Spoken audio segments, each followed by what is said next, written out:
Carte Blanche. Welcome to the studio, Chamonix. Thank you for having me, Nick. Thanks for joining us from Perth. You've got the soapbox. Give us the pitch. Thank you, Nick. Tonight we're talking about a very serious thing. We're talking about murders, people who are being slaughtered, people who are facing persecution. Let me start by giving you facts. In Australia, the murder rate is 2 out of 100,000 people. In South Africa, the murder rate per year is 34 out of 100,000. However, for the farmers in South Africa, the murder rate is 78 times the murder rate than we have in Australia. That is a shocking statistic. The white South African farmers are being persecuted and they are being murdered.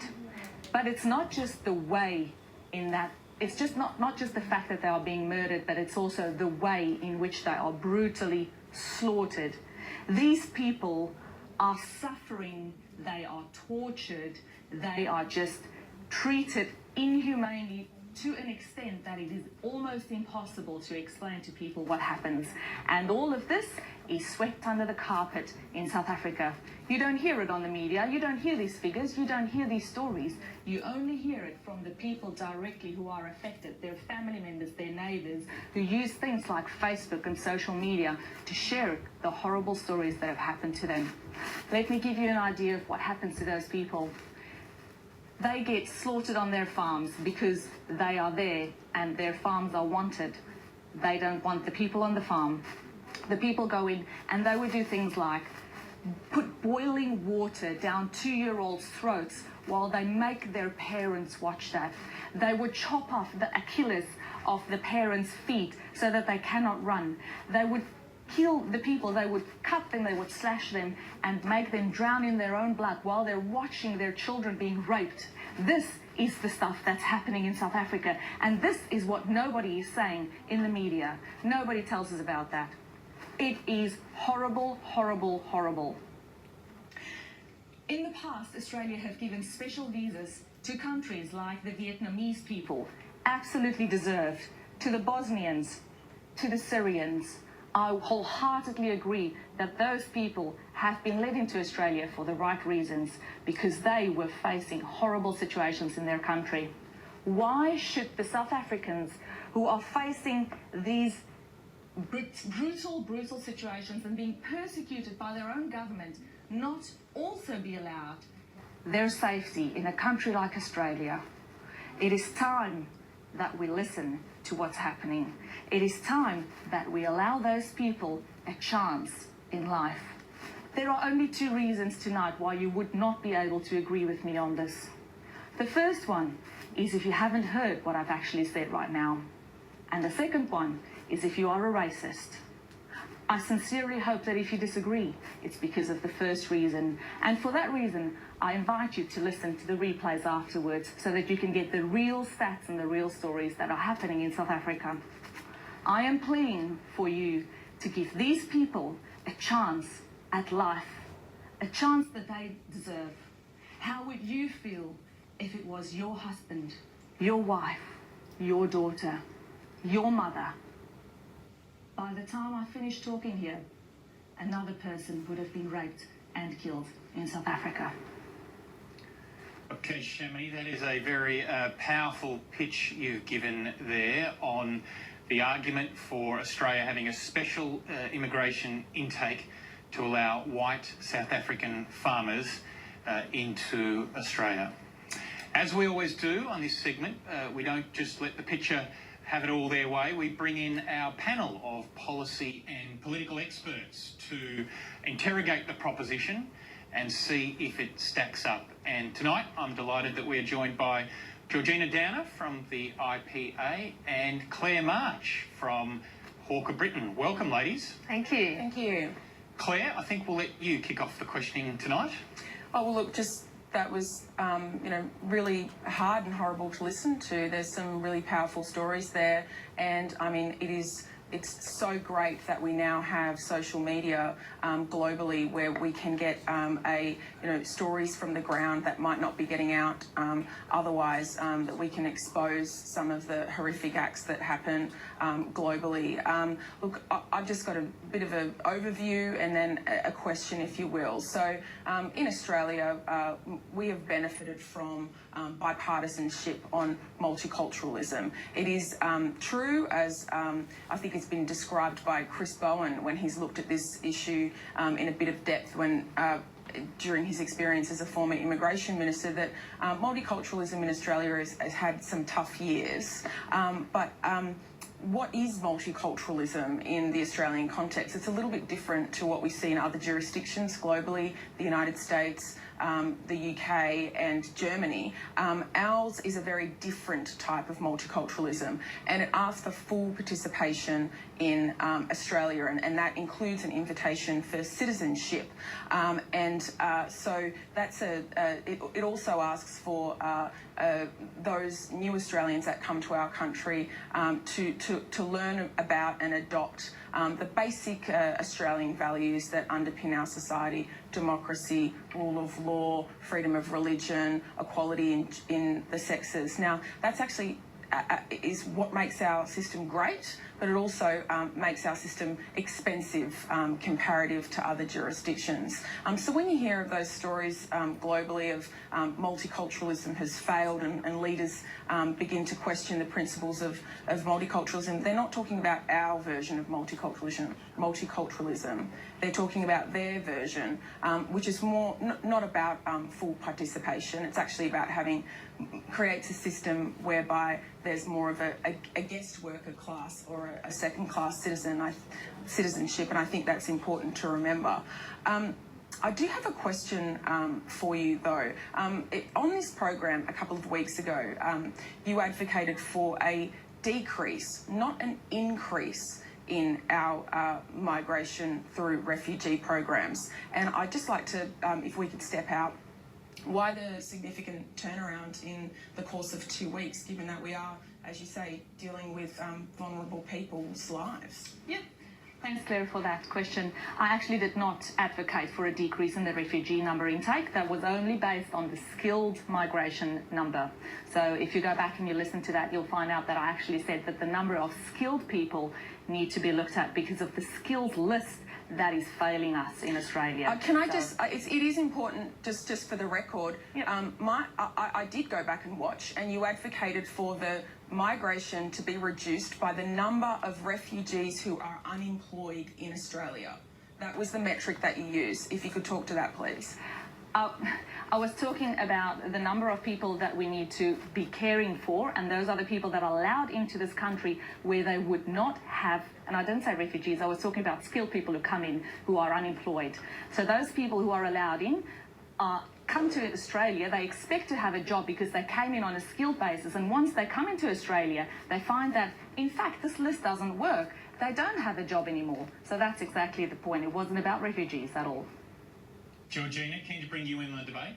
Well, Shamini, I agree with Claire. Your stories are really harrowing, and my heart goes out to those families and people who are experiencing the atrocities. And I have seen footage of I think it's the economic freedom fighter leader, South African politician, calling for the spilling of white blood in South Africa, and that political context is, of course, important to consider in all this. But I wonder, Shamini, is it possible for these white farmers to move to other areas of South Africa where they would be safe, or is this just a problem they will face wherever they go? That's anywhere in the country, unfortunately, Georgina. What's happened is that the new government in South Africa have brought in a law that says that black people can take white people's land. Unfortunately, that's across all of South Africa. So if you're a farmer in the northern part or in the southern part, or, it doesn't matter where you are, you're always going to be unsafe if you have a farm. Georgina, there's a lot of conservatives in Australia who are calling for a cut to Australia's immigration intake. And now, in the last week or so, we've heard them calling for an increase in our immigration intake by allowing a special intake of white South African farmers. Do you think there's a contradiction going on inside the Conservative side of politics, trying to argue these 2 points at the same time? No, not at all, actually, because the programs are completely different, and the humanitarian intake for refugees is in the order of tens of thousands. I think it's around 35,000 per annum we take, and of course we had the special intake of Syrian refugees of 12,000. But and I don't know the quantum of white South African farmers who are facing persecution. But I would have thought it's only in the matter of thousands or even hundreds, but Chamonix will be better placed to answer that. When we're talking about overall migration intake, so skilled and family reunion, that's where we're talking about 200,000. During the Rudd years, I understand it was even in the scale of over 300,000. So these are very, very different debates, and I think every Australian throughout our history, but even very much to this day, feels an obligation as upstanding and responsible members of the international community to take in refugees to the extent we can in terms of the infrastructure we have available, in terms of social cohesion, the ability to give these people support through welfare and jobs. So I don't see the issues the positions as contradictory at all. Just a reminder to viewers, you don't have to sit at home and yell at the TV or at each other as we debate tonight's topic. You can also make your voice heard by going onto Twitter, going to the Twitter handle @SkyNewsAustralia and casting a vote on tonight's topic, which is that Australia should allow a special immigration intake of white South African farmers who are facing persecution. Claire March, keen to hear another question from you. Oh, thank you. I just, thank you, Shannon. You touched on the status of the law that has been introduced, which has brought about this, change in dynamic and this terrible violence that we're hearing. I just wanted to understand, is that now, I understood it as that was a proposed law, as that now being adopted into the Constitution? And the second question that I'd love to get some of your thoughts on is it possible for these farmers to apply for an economic visa, because in which case they don't need to compete for spots within the refugee program, which is, there are significant demands on, and there's no need to displace other candidates under that program, because it is a really horrible, sad fact of our global life that there are many people facing violent persecution in their home countries. Yeah. Claire, thank you for that question as well. What has happened is they're having the discussions in the South African government and about taking white people's land, and that has put the spotlight on what is happening with the farmers, and the black people have now started taking farms anywhere that they like. We spoke earlier about would people be safer in one area over the other. I think that is $1 million question, because if people knew that they would be safer in one area over the other, don't you think that they would move there already? I meant move to Australia under Australia's visa program. Yeah, I was just talking about an earlier remark that we made. So at the moment, the situation is horrible in South Africa, but it's not like it's been a great situation and it's now bad. It's been bad all along. I'll give you an idea. I moved to Australia 13 years ago. I fled to Australia because I was fearing my life every day. I was scared of being murdered every single day of my life in South Africa. So I was lucky to be able to come to Australia and become an international student and study and skill myself to a level that Australia would be accepting through the skilled migration program. That was 13 years ago. The situation has just gotten worse and worse and worse. The fact that we now have a new president in South Africa has put the spotlight on the problem, and it has just made it much worse, because the people now know that they can just go and take land and nothing will happen with them. Nothing will happen to them. That is pretty scary. Imagine if you're a farmer and you're trying to work your land because you want to produce crops, you want to sow, you want to harvest, and you have to continuously look over your back in case that person who has just crossed the farm field over there is going to come to murder you. How do you sleep at night if you know that there are people easily just walking across your farm, coming and murdering you and potentially murdering you and your family, torturing you for hours, for 9 hours at a time? How are you going to feel about that? Shamini, thank you so much. You've put your pitch most powerfully tonight. We are out of time for this debate, though, and I do need to get the verdict of our panellists. So, Georgina Downer, the question is, should Australia accept white South African farmers under a special migration intake? What's your verdict? My verdict is a yes. I think if the case can be made for individual white South African farmers who are fearing for their lives on the basis of their race, then why not? That is one of the definitions of a refugee, and I think the details that Shamini's gone through, which are widely documented if you do research into this, show that it is an utterly horrific situation. And I just want people to reflect too that this is hardly the legacy that Nelson Mandela would have wanted to leave South Africa when he was talking about truth and reconciliation. It is utterly tragic to see South Africa going down the horrific path that they did in Zimbabwe, and I truly hope that the direction is changed. But yes, you've got a yes from me, Shamini. Thank you, Georgina. Claire March?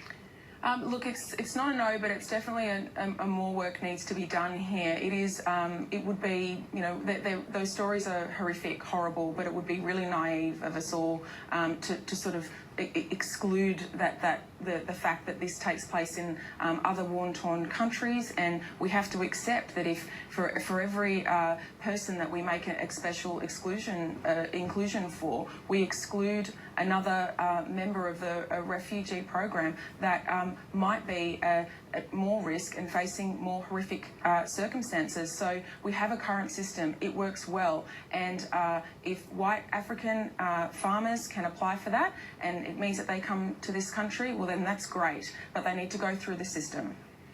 All right, and I've really agonised on this one, but I actually think that I'm a yes. I mean, I do think that Australia should be a generous country when it comes to people well done, Nicholas, for having looking a heart. for shelter, and I support. I want to see Australia's refugee intake actually lifted up to about 50,000, and that means Rohingya should be able to come here. Christians and others in Syria should be able to come here, and I think there is something with a political dimension going on in South Africa, meaning that these farmers are facing persecution. So yeah, I think on balance, I say yes, they should come here. So there you have it, 2 yeses and 1 more work needed from the panel. At the end of the program tonight, we'll let you know what viewers have thought by reporting on that online Twitter poll. Thank you so much, Shamini. We'll be back after the break to work through the issues of the week. Stick around for that.